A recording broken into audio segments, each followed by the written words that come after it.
Did you know the SAT actually gives you a built-in answer checker? Most students completely miss it. It's called the paired evidence question, and when you learn how to use it, you can fix 2 to 3 wrong answers on every single passage. Welcome to SAT reading hack number 3. Use evidence questions as clues. Let's unlock this. So, what exactly is a paired evidence question? Here's how it works. Question 14 might ask, what is the narrator's attitude toward her hometown? Then question 15 immediately follows. Which lines best support the answer to Q14? That's a pair. A reading question, and its evidence question right after. Here's what most students do. They answer 14, move on, then try to answer 15 on its own. That's the wrong approach. These two questions are designed to work together. And when you use them together, they become a self-checking system. Here's why this strategy is so powerful. The SAT's own test design guarantees that every correct answer to a reading question must be directly supported by actual lines in the passage. There are no correct answers that float in the air with no textual support. So the evidence question is giving you 4 line references. One of those lines supports the actual correct answer. If your Q1 answer matches one of them, you're on the right track.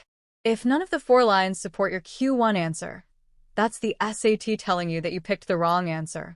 Think of it like plugging your answer back into a math equation to check it. Same principle. Here are the 6 steps. The first 4 are about working them together, reading, guessing, checking the line references, finding a match. Steps 5 and 6 are the key. If there's no match, change your Q1 answer. If there is a match, lock both in. Let's go through each one in detail now. Step 1. When you reach a question that has a follow-up evidence question right after it, recognize the pair. Don't answer them separately. Treat them as one unit. Step 2. Work through Q1 normally. Read the relevant passage section. Form your best answer. Pick a choice. This is your working answer. You haven't committed yet. Step 3. Now look at the evidence question.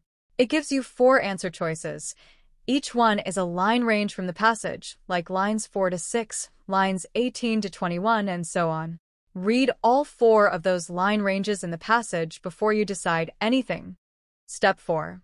Now find the line that matches your Q1 answer. Go to each of those 4 line ranges in the passage. Ask, which one actually supports what I said in Q1? Step 5. This is where the magic is. If none of those 4 lines support your Q1 answer, that's the SAT telling you directly, you got Q1 wrong. Go back. Look at your other Q1 options. Pick a different answer, and check if a line now supports it. Step 6. Once your Q1 answer and one of the evidence lines agree, both answers are locked in. You've verified yourself using the passage. That's the power of this strategy. Here's the whole decision flow at a glance.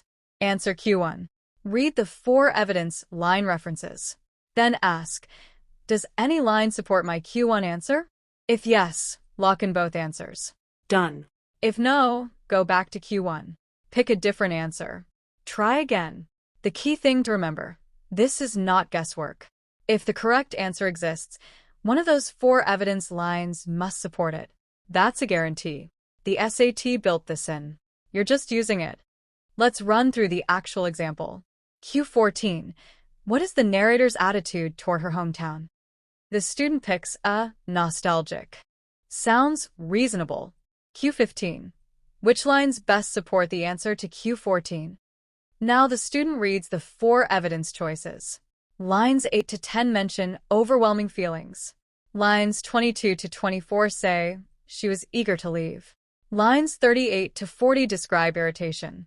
Lines 51 to 53 say she resented every familiar corner. Stop.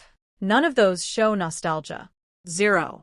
That means the student's Q14 answer, nostalgic, is wrong. Go back to Q14. Rethink. Resentful fits the passage much better. And now lines 51 to 53, she resented every familiar corner, directly supports that.